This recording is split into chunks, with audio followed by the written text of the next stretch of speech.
RRRతో 1000 కోట్ల క్లబ్లోకి చేరి pan India star గా క్రేజ్ ని సాధించాడు ఎన్టీఆర్. తన 30వ చిత్రాన్ని కొరటాల శివ డైరెక్షన్ లో నటించడానికి గ్రీన్ సిగ్నల్ ఇచ్చాడు.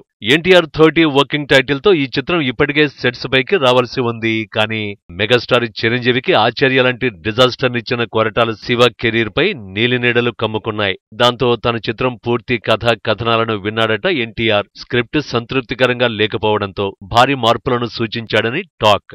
ఆ మేరకు కొరటాల గ్యారేజీలో ఎన్టీఆర్ 30కి రిపేర్లు చేశారని తెలుస్తోంది. అలా చేసిన మార్పులు చేర్పుల వల్ల కొంత బెటర్మెంట్ కనిపించినప్పటికీ ఎన్టీఆర్ కి పూర్తి సంతృప్తి కలగలేదనే టాక్ వినిపిస్తోంది. జనతా గ్యారేజ్ లాంటి సూపర్ డూపర్ హిట్ ని తనకందించిన కొరటాల శివని తప్పించలేక మొహమాట పడుతున్నాడట ఎన్టీఆర్. అలాగని సెట్స్ పైకి వెళితే మరో ఆచార్యలా ఎన్టీఆర్ 30 తయారయ్యేలా ఉందట. మరికొంత సమయం ఇస్తానని, స్క్రిప్ట్ ని బాగా ఇంప్రొవైజ్ చేయమని కొరటాల శివకు సూచించాడు ఎన్టీఆర్ అని తెలుస్తోంది.